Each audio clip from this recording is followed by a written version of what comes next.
ये दो प्रोफेसर धोखा दे रहे हैं, लक्ष्मण यादव और प्रोफेसर रतन लाल, क्योंकि ये दो लोग बोल रहे हैं। अरे जिन लोगों ने समाज का जगाने का काम कर दिया, समाज को सही बात बता दी, वही धोखा दे रहे हैं। बसपा के अंधभक्त तो इतने बेकार है कि जो बहन जी ने इतने बड़े बड़े ब्रॉड लेवल पर काम किए, उत्तर प्रदेश को चमका के रख दिया, उन कामों तक को नहीं गिनवा सकते। ये सवाल का जवाब हो तो दीजिए। इतने सारे लोग जो अभी कांग्रेस में गए हैं, जब ये कांग्रेस में नहीं थे इतने सालों से, तो क्या बसपा तब मजबूत थी? पार्टियां अपनी नीतियों से, अपने कामों से कमजोर होती हैं, पार्टियां अपनी पॉलिसीज से कमजोर होती हैं। मजबूर इसलिए हो रहे हैं क्योंकि अपनी पार्टी में कोई जगह नहीं है और दूसरी में जाते हैं तो गालियां खाते हैं। और तो बच्चों वाली जिद हो गई कि कोई मरा पड़ा है उस लाश पर आप चिपके रहिए, चिपके रहिए। क्यों चिपके रहिए भाई? इस समाज को अपंग अपाहिज बना के छोड़ना चाहते हो? समाज में कोई राजनीति करना चाहेगा तो क्या ये ठप्पा लग गया कि एक ही पार्टी में राजनीति करो, दूसरी में नहीं जाओगे? आप 3% ब्राह्मणों की 50 पार्टियां जानते हैं कुछ, और नोटा अलग से दबाते हैं वो, उसके बाद भी अनसेटिस्फाई रहते हैं और हर पार्टी में रहते हैं। ये अजीब सोच हो गई इन लोगों की कि भैया आपको एक ही पार्टी में रहना है। हमें तो समाज के लोगों को ये समझना चाहिए कि हमारा व्यक्ति किसी भी पार्टी में जाए, लेकिन बात समाज की करनी चाहिए। ये महत्वपूर्ण बात है। बात ये नहीं है कि चाहे वो हमारी पार्टी में लेकिन विरोध में हमारे काम कर रहा है, उसको हम फिर भी स्वीकार करते हैं, तो ऐसा नहीं होना चाहिए। हमारा व्यक्ति कहीं भी जाए, तमाम लोग हैं बहुजन पार्टियों में जो बहुजनों का विरोध करते हैं, उनका विरोध करते हैं, स्वागत करते हैं बहुजन, देखिए उनका स्वागत करते हैं। तो इस तरह से हमें ना तो पार्टियों का गुलाम होना है, ना हमारे किसी जाति के नेता का गुलाम होना है, ना किसी धर्म का नेता का गुलाम होना है। अगर हमें किसी चीज का सचक और सुचारू रूप से सही तरीके से जागरूक होना, तो वो है अपने अधिकार, कि हमारे अधिकारों को हम इस वक्त कैसे बचाएं, किससे बचाएं, किसके साथ रह के बच सकते हैं। तो ये बात बहुजनों को समझनी चाहिए। रही बात एक पार्टी जिसको हम मानते हैं, बहन कुमारी मायावती जी हमारे समाज के लिए, पूरे देश के लिए एक बड़ी रोल मॉडल रही हैं, आयरन लेडी रही हैं और आज भी हैं। हमारे लिए उनसे महत्वपूर्ण और महान नेता इस समय हमारे लिए, हमारे समाज का कोई नहीं हो सकता, दूसरा कोई नेता नहीं है। समाज चाहता है कि बहन जी उठे, फील्ड में आए। आप किसी भी फील्ड में, कोई भी गेम है, उस फील्ड में जब तक आप हैं, खेल रहे हैं, खिलाड़ी हैं, तब तक ही आप उस फील्ड के खिलाड़ी माने जाएंगे। जब आप फील्ड में ही नहीं हैं, आप खेल ही नहीं रहे हैं, पॉलिटिक्स जब तक जिंदा रखती है, जब तक आप पॉलिटिक्स में रहते हैं, चाहे बाद में बने या विवाद में बने, चाहे आप अफवाहों में रहें, चाहे आप झूठ में रहें, सच में रहें, पॉलिटिक्स का यही नियम है कि आप लोगों की नजर में, निगरानी में रहने चाहिए, जहन में रहने चाहिए। उसके लिए बीजेपी ने ये बहुत अच्छा तरीका ढूंढा है कि उसने मीडिया को अपने तरीके से, अपने हिसाब से तैयार किया। समाज में ये कहा जाता है, जो अम्बेडकरवादी है, बाबा साहब को मानता है, जो बहुजन है, वो बसपा के अलावा कहीं और ना जाए, क्या ये पॉसिबल है? देखिए ऐसा नहीं हो सकता। यहाँ देश में लोकतंत्र है और लोकतंत्र में पार्टियां बनाना, पार्टियां चलाना, जिस तरह से बहुजनों को अधिकार है वैसे बाकी सबको भी है। और लोकतंत्र में सबको अधिकार है, वो किस पार्टी को चुनेगा। नहीं, जो अम्बेडकरवादी है क्या सिर्फ वो बसपा में रहे? ऐसा कुछ नहीं है। जो अम्बेडकरवादी है वो सिर्फ बसपा में रहे, ये तो एक तरह की हमारी जो है ऐसी सोच हो गई कि हम इसके अलावा कुछ कर ही नहीं सकते। एक दायरा बंद कर देने वाली सोच है कि इतना, इसके बाहर हम, इस डब्बे से बाहर हम जा ही नहीं सकते। मैं ये कहती हूँ कि अगर कोई भी नेता, कोई भी सामाजिक कार्यकर्ता लंबे समय से काम कर रहा है और उसकी अब इतनी सूझबूझ उसको समझ में आ रहा है कि कौन समाज का भला कर सकता है, तो वो अपने हिसाब से पार्टी चुनेगा या किसी अंधभक्त के या किसी की जबरदस्ती करने से पार्टी चुनेगा, या वो माहौल को देखकर, परिस्थितियों को देखकर पार्टी चुनेगा, या किसी की जबरदस्ती थोपने पर पार्टी चुनेगा कि आप यही चुनिए। आप, ये तो बच्चों वाली जिद हो गई कि कोई मरा पड़ा है उस लाश पर आप चिपके रहिए, चिपके रहिए। क्यों चिपके रहिए भाई? जहां हमें लगेगा कि कोई हमें सांस दे सकता है, ऑक्सीजन दे सकता है, समाज को हम किसी भी रूप में बचा सकते हैं, हम ज्यादा कुछ नहीं बचा सकते, थोड़ा ही बचा सकते हैं, तो तब भी हमें उम्मीद को छोड़ना नहीं चाहिए। चंद्रशेखर ने पार्टी बनाई तब सवाल खड़े किए गए, लेकिन चंद्रशेखर को देखे समाज अपना रहा है, उन्हें सांसद भी बना दिया। देखिए भैया, जब जिसको मैंने अभी फिर कहा कि आप कुछ करोगे नहीं, दूसरे को कुछ करने नहीं दोगे, तो चाहते क्या हो? हाथ पैर तोड़ करके बंद करके रख देना चाहते हो क्या? इस समाज को अपंग अपाहिज बना के छोड़ना चाहते हो? समाज में कोई राजनीति करना चाहेगा तो क्या ये ठप्पा लग गया कि एक ही पार्टी में राजनीति करो, दूसरी में नहीं जाओगे?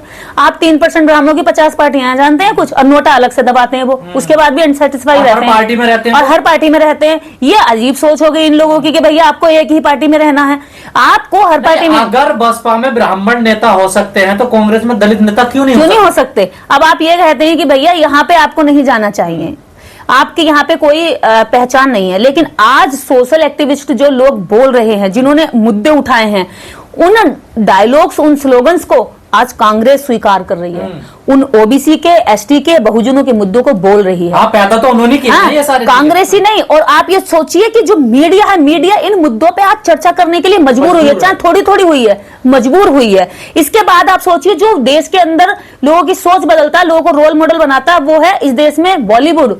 बॉलीवुड फिल्मों में आपके डायलॉग, आपके स्लोगन, आपकी लड़ाई और आपके जो सामाजिक इतने दिन से आपका द्वंद्व चला आ रहा है, उन चीजों को फिल्मों तक में स्वीकार किया जा रहा है, उनमें बोला जा रहा है, उनमें लोगों के सामने प्रेषित किया जा रहा है। तो ये सामाजिक सोशल एक्टिविस्टों की लड़ाई है जो आज दिखाई दे रही है।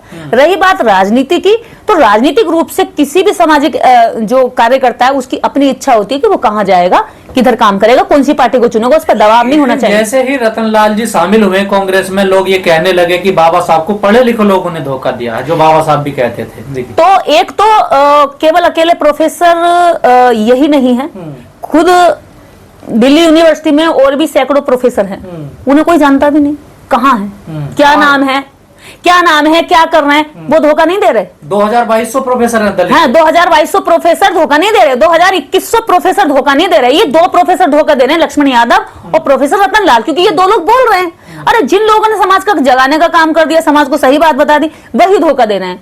मतलब कोई आदमी बोले ना, गूंगा बन के बैठा रहे। जो लोग गूंगे बन के बैठे हैं बीजेपी के साथ में या सत्ता के साथ में मलाई चाट रहे हैं और प्रमोशन ले लेकर के ऊपर जा रहे हैं, वो ठीक है, वो विदेशों की भी यात्रा कर रहे हैं, हिडन रूप से वो पूरे एजेंडे अपने व्यक्तिगत रूप से तैयार कर रहे हैं, उनको सफल कर रहे हैं। लेकिन सामाजिक रूप से उनको आप जानते भी नहीं, उनका नाम नहीं जानते, उनका काम नहीं जानते, उनकी पहचान नहीं जानते, पर उनसे आपको कोई शिकायत नहीं है। शिकायत उसी से जो काम कर रहा है। इतने मजबूर क्यों हो रहे हैं कि दूसरी पार्टियों में इन्हें जाना पड़ रहा है? मजबूर इसलिए हो रहे हैं क्योंकि अपनी पार्टी में कोई जगह नहीं है और दूसरी में जाते हैं तो गालियां खाते हैं, और गालियां खाने का पता है कि गालियां मिलेंगी, लेकिन किस उन गालियों में कोई जान नहीं, कोई लॉजिक नहीं। उन गाली वालों से पूछो कि भाई क्यों, आप विकल्प दीजिए, तो उनके पास कोई जवाब नहीं, विकल्प नहीं दे सकते।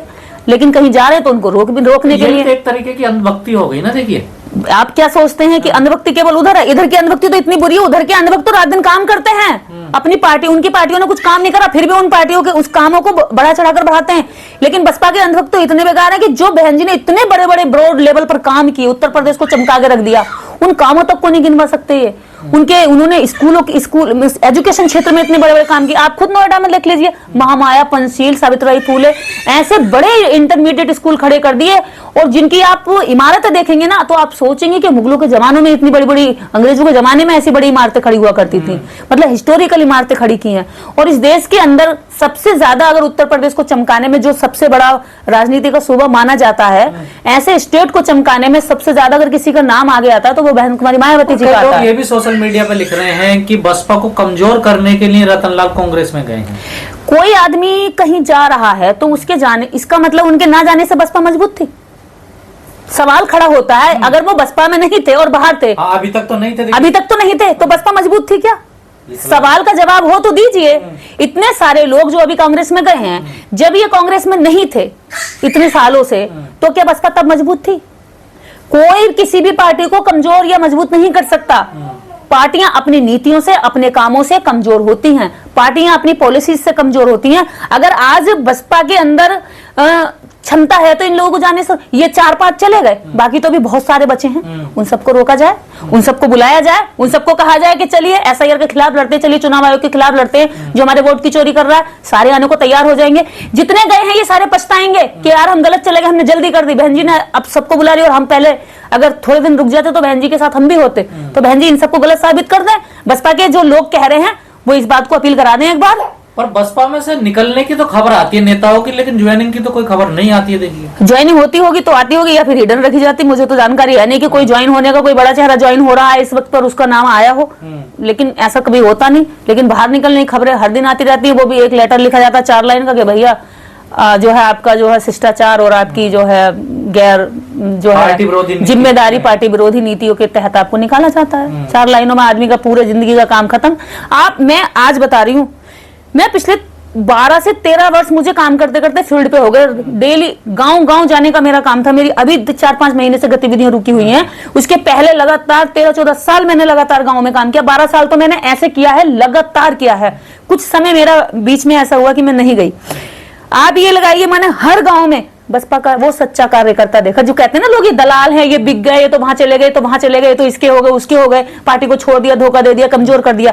उन लोगों से मेरा आज ये सवाल है, मैंने बसपा पार्टी के कार्यकर्ता गांव देहात दूर शहर से दूर दराज जिनके पैरों में चप्पल भी नहीं, जो आज भी अपनी झोपड़ी में झंडा लगा के घूमते हैं, और उन्होंने काम किया और वो बसपा में बिल्कुल करीबी भी रहे और उनको जानते भी थे नेता लोग के ये आदमी ईमानदारी से काम करता है। आज उनके बच्चों की शादियां नहीं हो रही, उनकी बेटियों की शादियों के लिए वो तरस रहे हैं। वो ये सोच रहे हैं कि कोई भी जाति धर्म का ले जाए, लेकिन इनकी शादी किसी तरीके से मेरे घर से इज्जत से चली जाए। बसपाइयों ने कोई मदद नहीं करी। और तो और सुनिए, ऐसे ऐसे लोग जिनके घरों में अभी भी छत नहीं पड़ी, जिनके पैरों में अभी भी चप्पल नहीं है, और बात करते उन लोगों के बिकने की। अरे कोई व्यक्ति अपनी रोटी इकट्ठी कर रहा, तुम्हें क्या जलन हो रही है भाई? कोई व्यक्ति अपने बच्चों का भविष्य बचा रहा तो तुम्हें जलन हो रही है, लेकिन जिसने बर्बाद कर दिया उसके लिए तुम्हारे पास कोई सिंपैथी नहीं है। जिसने सब कुछ लुटा दिया उसके पास तुम्हारे पास कोई सिंपैथी नहीं है। उसको आगे ला करके पार्टी में जगह देने की कोई सिंपैथी नहीं है। उसका चेहरा चमकाने की कोई सिंपैथी नहीं है कि इस आदमी ने इतना बड़ा काम किया, उसे मंच पर कभी बुला के 2 रत्ती भर का सम्मान भी दिया हो, कि 2 टूक शब्द उसकी तारीफ में भी बोले हो कि ऐसे कार्यकर्ताओं से पार्टी टिकी हुई है। लेकिन नहीं, कभी नहीं होता। आदमी जब तक अकेला पड़ा किसी भी पार्टी में नहीं है तो उसे तुम जो है बड़ा अच्छा मानते हो, लेकिन जैसे ही वो किसी पार्टी का दामन थाम लेगा, काम करेगा, उस पार्टी के तहत काम करने लग जाएगा, तो उसकी हर बात तुम्हें जलन लगने लगती है, बुरी लगने लगती है, चुभने लगती है। ऐसा क्यों? अरे वही बात तो पार्टी में बिना रहे कर रहा था, वही बात तो पार्टी में रह के कर रहा है, तो इससे इतना बड़ा फर्क क्यों पड़ जाता? मेरी समझ में नहीं आता। इतनी छोटी सी बात है, समाज को समझनी चाहिए। समाज का कहीं ना कहीं से दिमाग को ऐसा बंद किया हुआ है, और ये सारे जो बंद करने के जो तरीके हैं, जो प्रैक्टिस है, जो ये डायलॉग बाजी है, ये सब एक रिपीटेड डायलॉग बाजी है जो बार बार होती रहती है। इसमें कोई कुछ नयापन नहीं है, कुछ ऐसा खासपन नहीं है, कोई लॉजिक नहीं है कि किसी को आप रोकोगे तो यहाँ किस आधार पर रोकोगे, अगर वो वहां ना जाए तो कहाँ जाए, इसके लिए विकल्प क्या है, अगर वो यहाँ जा रहे हैं तो क्यों जा रहे हैं, इसके पीछे कोई रिसर्च नहीं कि भी क्यों जा रहे हैं। अगर हमारी पार्टी क्यों नहीं इनको ले रही, हमारी पार्टी ऐसी क्या इनके अंदर कमियां हैं, वो कमियां बताए कि हम क्यों नहीं ले रहे हैं, इनमें क्या कमियां हैं, या हमारे पास स्टॉक फुल हो गया है ऐसे कार्यकर्ताओं का जो हम इनको नहीं ले रहे हैं, या हम अभी बहुत ओवरलोड सफलता प्राप्त कर रहे हैं इसलिए इन लोगों की जरूरत नहीं है। बहुत सारे कुछ भी विकल्प इनके पास नहीं है, कोई ऑप्शन नहीं है कि आप कहाँ जाएंगे, यहाँ नहीं जाएंगे। तो जो हमारे वोट की चोरी खुलेआम बीजेपी के लिए करवा रही है, तो उनका जाना नहीं जाना ये उनका निजी वो है। लेकिन इस वक्त जो आज इस वक्त के हालात हैं, इस तरह से प्रोफेसर रतनलाल जी का हो, चाहे रविकांत जी का हो, या अन्य और साथियों का जाना हो, वो चाहे किसी भी बीजेपी को छोड़ के किसी भी दल में जा रहे हैं, बाद में सारे लोग अलायंस करें, इकट्ठे भी हों, जितने अभी अलग अलग रह गए वो भी एकजुट हों, क्योंकि अब इस समय एकता की जरूरत है। हर वक्त लड़ते रहना, यह तलवार तेज है और तेज धार की तलवार के आगे सीने को तानने या गले को रख देना समझदारी नहीं है। उस वक्त की जरूरत यह भी है कि बच्चे जाना क्या समाज को धोखा देना है।